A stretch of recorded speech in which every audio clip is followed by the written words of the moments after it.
ध्यान तारा मुंह में लाती छोड़ न काहे के मन 500 टन तारा के हां पैकेट के थी ना लगा छोड़ हम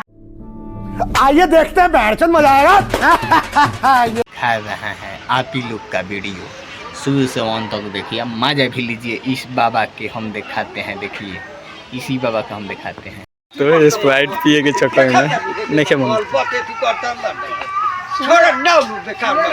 अगर ध्यान तारा मुंह में लाती छोड़ न काहे के मन 500 टन तारा के हां पैकेट के थी ना लगा छोड़ हम दे दी हम हिसाब न दे के बाबा दवा तू नहीं बोले ठेला पे कम दे लखा हमारा बात सुनो का संदेश भाई ताके दे देलवानी अब ताके शुरू करना हाय पैसा लगता हे तो मुट्ठी में ले बारा हां छोड़ हमार बातवा तो सुनो ना पहले सुना ना पहले बात देख यार मुझ रुपया चमचा दे मुट्ठी तक बात तू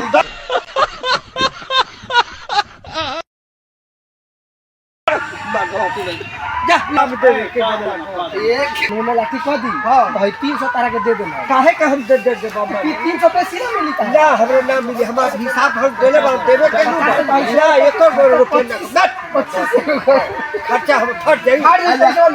छोड़ो ना अच्छा संदेश तो फाड़ दी अब सब चल बहुत यार एगो बेकार तारो लोग के पैसा ना दे में हम पाले में रखे रोका ना हां दल में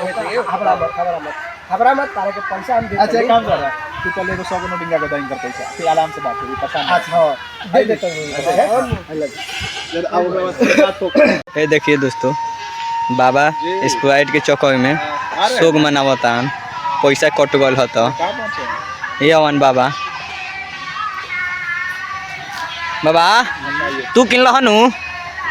स्प्राइटवा तू लिए ना हम नहीं किन तू ना ली लह पैसवा के देलक ह पैसवा के देलक इहा के देनी हां के यहाँ के ऊ देला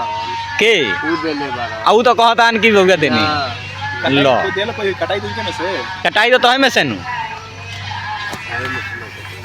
बाबा भी शोक मनावतान, खिसिया गल बान बाबा भी, टकला बाबा हमनी है।